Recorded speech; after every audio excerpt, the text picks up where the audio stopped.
Assalamualaikum warahmatullahi wabarakatuh. Kami daripada pasukan TKRS SK Serenggi akan mempersembahkan cara-cara ikatan dan simpulan gadget. Saya akan membuat simpulan sila.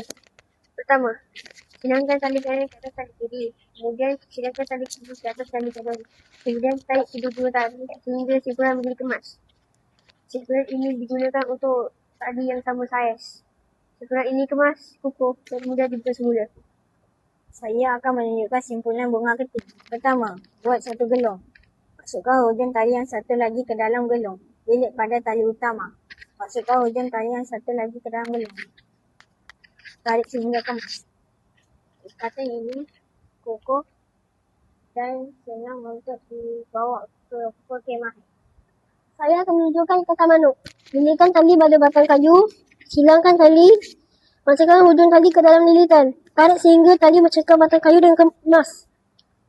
Ikatan manuk digunakan sebagai permulaan dan penamat kebanyakan ikatan manuk mudah dibuat, cepat disiapkan, mampu mencekam batang kayu dengan kuat.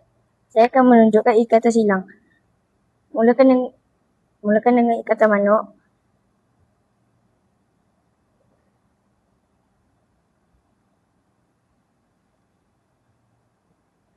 Lilitkan tali secara bersilang asli.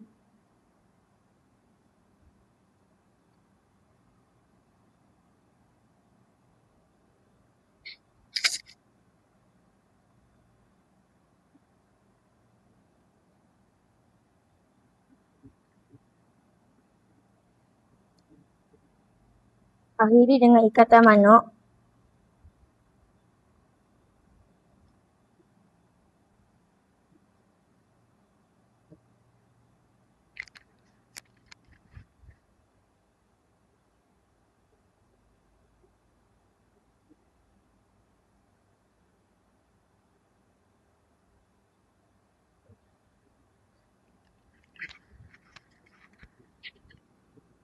Ikatan silang digunakan untuk mengikat dua batang kayu yang bersilang pada sudut 90 darjah. Sekian, terima kasih.